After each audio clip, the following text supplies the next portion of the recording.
Hello, everybody, and welcome to our next class lecture. Today, we're talking about cultural policy and the cultural bureaucracy.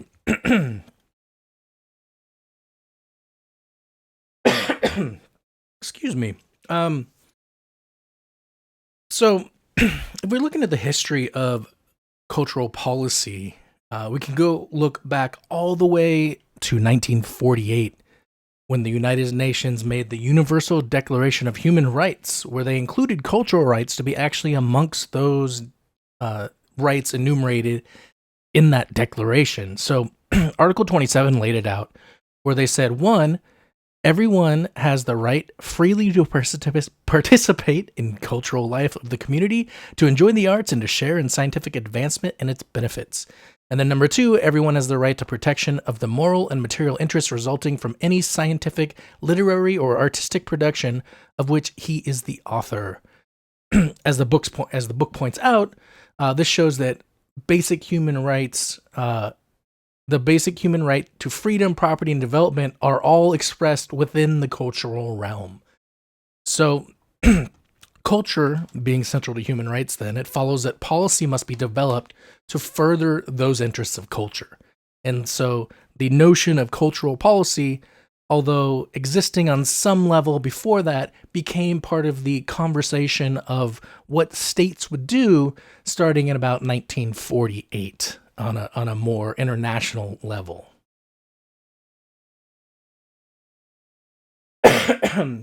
Culture can differ from place to place. And so in 1967, UNESCO experts wanted to elaborate a more universal template for exactly what culture would be, because unless you have an idea of what culture is, how can you make policy around it? So instead of defining culture, since it's hard to define because what it is in the United States might be different from what it is in France, might be different from what it is in Russia, might be different from what it is in Japan. You just don't know. So what they ended up doing was they set out channels of cultural action that would encompass many governmental departments.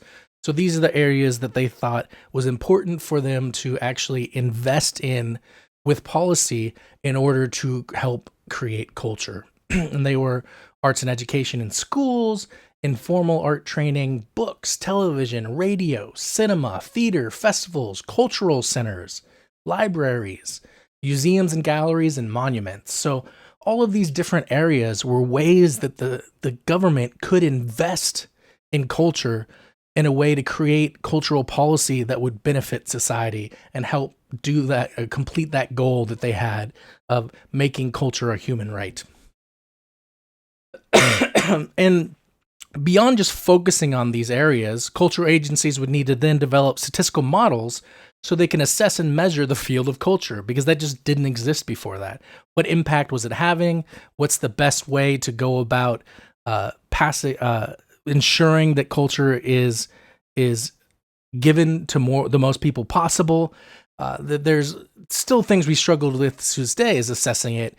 And I think it's one of the reasons why funding around culture can be such an interesting conversation, because someone who doesn't see the value in culture, how do you prove to them without using statistics that it has value? Those statistics are out there, but they're indirect rather than direct lots of the time. So I think that really it is important in these instances for cultural agencies to be able to assess it so that people can look at it and then want the government to put more funding in those fields. They said at that time in 1967 that culture was threatened, underdeveloped, and unevenly distributed. And these things are really important, because if they think that culture is a human right, then you have to deal with all of those. You don't want it to be threatened because you want it to be available. You don't want it to be underdeveloped, because the more developed it becomes, the more people can engage with it and the more people can actually take part in creating culture. And also, uneven distribution means that it's not getting out to everyone, so not everyone is receiving that benefit. So policies had to be created around these three things in order to try and help these no longer be a problem. One of the major concerns that they actually had was new technologies and what they were doing to culture. I think we look at new technology now as a society as an overall good thing. I mean, I think we have lots of discussions around social media and psychology and all that kind of stuff, but generally we see as a society, not maybe not all as individuals, but we see as a society that new technologies allow for wider distribution and more efficient just ability to engage with culture if we're talking about in the realm of culture. Oh man, I really hope that this goes away sometime soon. All right. So, what their concern was that mass culture was being disseminated through new technology, and this was harmful to culture because it bred uniformity and threatened cultural diversity. So instead of having a widespread amount of culture from all sorts of different segments of society being put out there to the masses, it created a pop culture, maybe not in the sense we think of it, but a popular culture that everyone consumed and thus left lots of stuff out on the margins. This ends up homogenizing a lot of culture. So I remember my first year of law school, I had to do a presentation on the effect of major corporations consolidating radio broadcast licenses around the country and how this actually threatened the diversity of music and talk shows available to the public. So you had companies like iHeartRadio, it was precursor to iHeartRadio, but what is now iHeartRadio, Cumulus, Intercom, these own hundreds of radio stations across the country in major markets, and then they're homogenized where they're the same in every market. So you're not getting, come to Seattle, you're only hearing a heavy emphasis on Seattle markets. I guess the N tried to do that a little bit, but as a whole, we haven't really seen that. I guess, what was that radio station, 103.7 before it changed? Used to play a lot of rock music that was based out of Tacoma, and in between, you could tell it wasn't like a real DJ. It was just like on a computer somewhere, but in between, this is probably like 5 years ago, they would have someone pop on and be like, remember that time we went to Infest in Bremerton? So it still was that homogenized mass thing, but at the same time, they tried to trick people into thinking it was local. We see these large companies own a lot of stuff, which is why low power FM stations have become so important over the years. and other community stations. I'm obviously biased because I worked at a college radio station in California. I still work at one in Seattle. I worked with another one in Seattle and then a community station in Seattle. So college and community stations I've been involved with for more than half my life. And so I see this is why this was such an important issue to me. So as they became more homogenized, they actually threaten cultural diversity, and it prevents culture from being further developed by not providing many outlets for that other culture to reach people. So everyone is hearing the same pop song. You're not hearing some local artist that's coming up and playing. And if you are, it's on a local show. Even something like KXP, which we tout as this amazing local radio station, still isn't playing even a small percentage of the music that comes from locally from the area. And they still are playing, maybe that next level up of someone who can tour nationally lots of times. Not always the case, but, they're a multi-million-dollar corporation that holds themselves out as this tiny little thing, but they're essentially a part of that as well. So, excuse me. We see another aspect I see here, and it's a little off topic, but I think it makes sense, is that the internet as a technology has allowed culture to reach a much wider audience, but it becomes super noisy. So it benefits someone like, say, a Macklemore, who's just a local Seattle rapper. I mean, I remember working a door at a show where there was 12 people at his show. And now he, owns his own music, doesn't have a label, and is a multi-millionaire because of it. So he was actually able to use his kind of fame that he got through the internet because people were listening to move on. But there is so much music out there, so much other types of culture out there, movies, whatever, that it's harder to have an impact. It was great when it opened everything up, and things can go viral, but there's so much noise that it's harder to get heard in some ways. You can't create the buzz in your local community the way you used to be able to because you're competing with the international community, even in that regard. So, sorry, this mic just keeps not wanting to pay attention today. I think the spring hinge is going on it.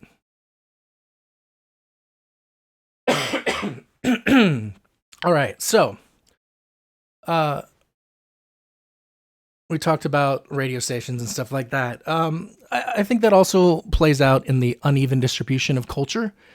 This other concern. So you see as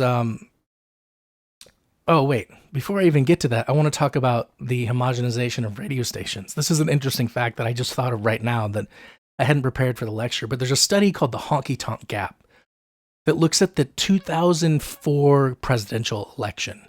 And in that election, there's nothing more statistically significant on how a state voted other than how many country music stations they had per capita. The more country music stations there were per capita, the more red a state was. The less country music stations per capita, the least being in New York, the more blue it was. So it's interesting whether that represents the values that are expressed in those places and in that music. I mean, the study itself does a breakdown of country music and the values that are actually expressed in it. And and so part of it is that those are the values that people want to hear about, probably, but also that music reinforces those values, which creates this cyclical nature of stuff. So it's interesting where you have large companies that are creating music for the entire country, and then you look at it from a state by state level, it even impacts how people vote in elections potentially. There also is probably a factor there that country stations are going to be more profitable in red states because more people are listening to country music. But I know plenty of people in Seattle, in Tacoma, in Eastern Washington, across the water in Bellevue, from where I am right now, who listen to country music. So it's not always the case. But yeah, the most statistically significant thing to look at when it comes to how a state voted is how many country music stations there were per capita. It's fascinating to me. I'd be interested to see how that works future elections. I don't know if there's been a follow-up study. I haven't seen one on that, but man, my voice is getting all scratchy here. I want to get closer to the mic so you're not losing me, because as my voice cuts out, then the mic cuts out a little bit too, I noticed.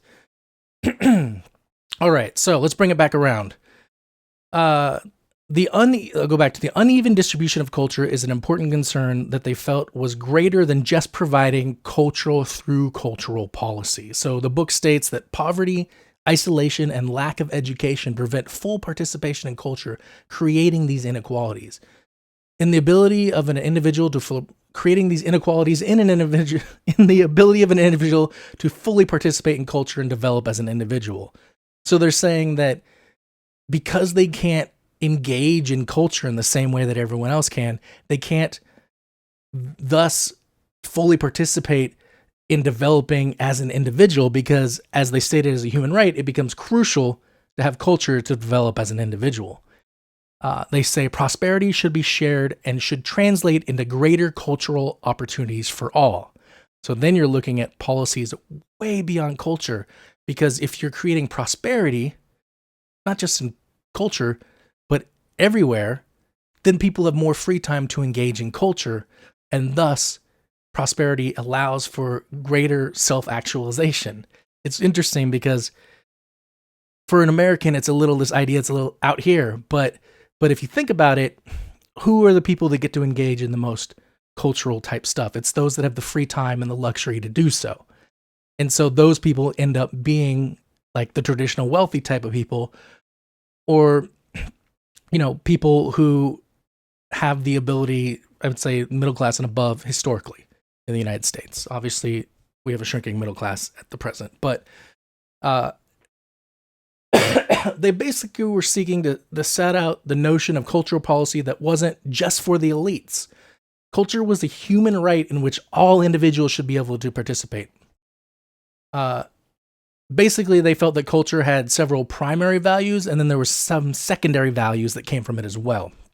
So, primarily, they say belonging and self-esteem, because when you engage with that culture, whatever it is, you have a sense of belonging, which increases your self-esteem. The other one is identity. It helps you create an identity for yourself. And I can't tell you how many people I think about, I've talked to, and I think about how, they get involved in a music scene, or, I had friends that went to Christian camp, or, whatever it was.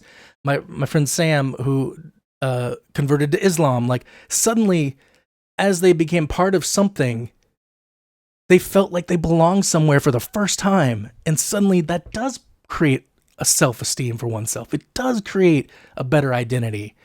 I know, I have a tattoo on my arm, which is basically from a song from a band where the first time I ever felt like we were all in a room together and we weren't alone and connected and singing this song. And it was this connection that I felt with other human beings. I think I've been studying French existentialism for a long time, since high school probably, and so I think about a lot about the meaninglessness of life. So then essentially this is taking that and putting on its head, and it's like I'm finding meaning and I'm finding identity through my ability to connect with these other humans on this level through that music.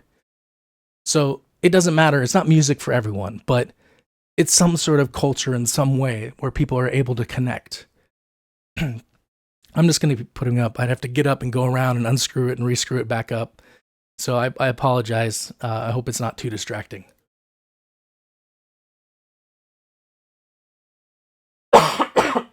Jeez, man. All right. So the book actually says the potential for freedom and play in the search for identity underlies the possibility that culture can help a person to identify her own point of view, find tolerance for other points of view, and even embrace a diversity of points of view. Which is really interesting because we live in a super split nation right now. Huge. And I think people, I don't like to say both sides because each side isn't a homogenous thing. People, if we look politically, people on the left is a wide swath from centrists to leftists, and then from, compassionate conservatives to Tea Party people or further right, white supremacists, however far you want to go. I don't mean to break it up in that, but that gap in the middle is larger than it seemed like, at least since the early 2000s, George W. Bush, and maybe greater chasm now than even then. And so maybe there's a way for culture and arts and humanities to bring people together on something in a way that's not possible. I think about that a lot with sports, where, I think I've talked about being super involved with Sounders, but that's a largely, I think, left-leaning group just because of its soccer, right? But I go to Seahawks games too, and, all around me are people of different political beliefs, religions, whatever. And for that moment, we're all a fan of the same thing, and it's bringing us together, and it's creating a respect for one another that wouldn't exist otherwise. And so while I might not agree with the point of view of the guy sitting behind me, I've seen him every Sunday during a football season for the last, whenever the stadium opened is when we moved to those seats. So since 2000, I guess. 2001, somewhere in there. I guess I moved back in 2003. So since 2003, so for 17 years, I saw him 8 to 10 weeks a year. So instead of him being just someone with a different point of view than me, he becomes a person to me. And we realize there are things that we have in common. And so maybe there is a role that culture can play. I saw that with the Mariners games back in the day in the 90s when they were first making the playoffs, and hugging complete strangers and people that I would never have anything in common with. But, it's an interesting notion of civic pride and the way that sports can bring people together, especially since I think sports gets taken out of the arts perspective a lot, and the funding of it is considered very different, which is understandable. I think that the money values are different. So I'm not really getting into the politics of that side of it. But it's an interesting idea that if you can engage with culture in all its various forms, maybe you can create chances to understand other points of view. And it becomes crucial then for other people to read those points of views and connect with them and open up their eyes to where the other person is coming from. And maybe that can help change their mind or bridge the gap or whatever you want to say. All right. So there's also secondary values related to culture, and it's basically as culture is basic to the quality of life. So these are well-being, health, education, sociability, democracy, and prosperity. The book lays them all out. Culture plays an important role in each one of those. The goal of cultural policy, then, is the democratization of culture. It's enabling everyone to participate in cultural activities of their own choosing so that they can benefit from the primary and secondary values of culture and live more fulfilling lives. So, the idea would be the more that people can engage with culture across a wider spectrum, the more fulfilled their lives will be, the more self-actualization they'll have. It almost sounds like it's some sort of hippie presentation right now, but this is what basically the idea is, what they were thinking behind what cultural policy would be. And as you can see, you can't just deal with that by creating cultural policy that only engages the arts or music or film or sports or whatever it is. There needs to be policies in all realms of the government that support people in different ways so that they can engage with culture then. All right. We're at 20-minute mark. My voice is starting to go, but let's talk cultural bureaucracy for a few minutes first. In the United States, a good part of the cultural infrastructure and action on cultural domains takes place actually outside of the government. It's through nonprofits. It's through other types of organizations and philanthropy and things like that. It's not actually through the government. It's in the commercial and nonprofit sector, essentially. But the actual bureaucracy is made up of, that we think of when it comes to cultural policy within the government, is made up of 6 key channels. And it's through these channels that policy can focus on the core domains of cultural policy. Those are the buzzwords that they use in the book. So basically they're saying that these are the channels where government puts their energy, money, whatever it is, and then there's various different domains that can be used to do that. So these channels are cultural venues, educational institutions, community organizations, media, social media, and public space. So the domains that these channels can directly or indirectly impact are humanities, arts, creative industries, cultural exchange, tradition, and preservation. And we actually see this happen at very different levels of the government. And each one does it a little bit differently. So the federal level, they have primary cultural agencies like the Library of Congress, the National Park Services, the Smithsonian Institute, some other ones, National Gallery for the Art, the Kennedy Center, National Endowment for the Humanities, and National Endowment for the Arts, Institute of Museum and Library Sciences. So bunch of different ones there.